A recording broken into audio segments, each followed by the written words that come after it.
औज़ुबिल्लाहिमिनश्शैतानिर्रजीम बिस्मिल्लाहिर्रहमानिर्रहीम। प्रोफेसर सईद अहमद आपकी खिदमत में हाजिर। अस्सलाम वालेकुम।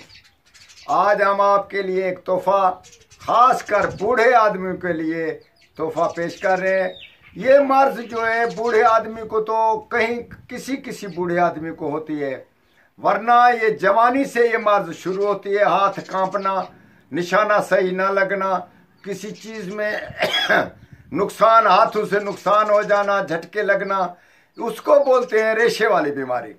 रेशा जब बीमारी में पैदा होता है, आपकी ये शरनाएँ बंद हो जाते हैं या किसी वजह से आपका ये काम होता है, तो ख़ासकर ये बुज़ुर्गों के लिए बहुत ही नुकसान चीज़ होती है, क्योंकि वो खाने पीने की चीज़ से खा पी नहीं ले सकते, मशरूब भी नहीं पी सकते, अगर पीते हैं तो ख़राब, और ख़ास कर वो यानी कि हाथ कांपने लगते हैं।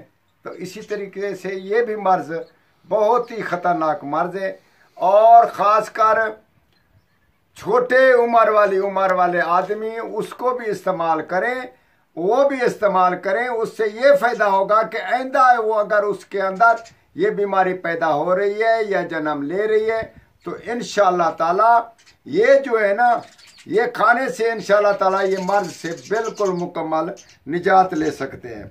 लफ्ज़ हम आपको बताते, फरीफून। कहीं आप कुतुब से या ऐसी गाइडेंस से देख ले सकते हैं, या कहीं हकीम से आप पूछ लें। फरीफून एक लफ्ज़ बूटी का, वो ले लें और उसको कावे की तरह इस्तेमाल करें। इंशाअल्लाह ताला ये मर्ज जाती नज़र ना आएगी, और बेहतरीन हम आपको नुस्खा तजर्बे वाला बता दिया। इंशाअल्लाह आप हमें दुआ करें और दूसरों को भी शरीक करें। वस्सलाम।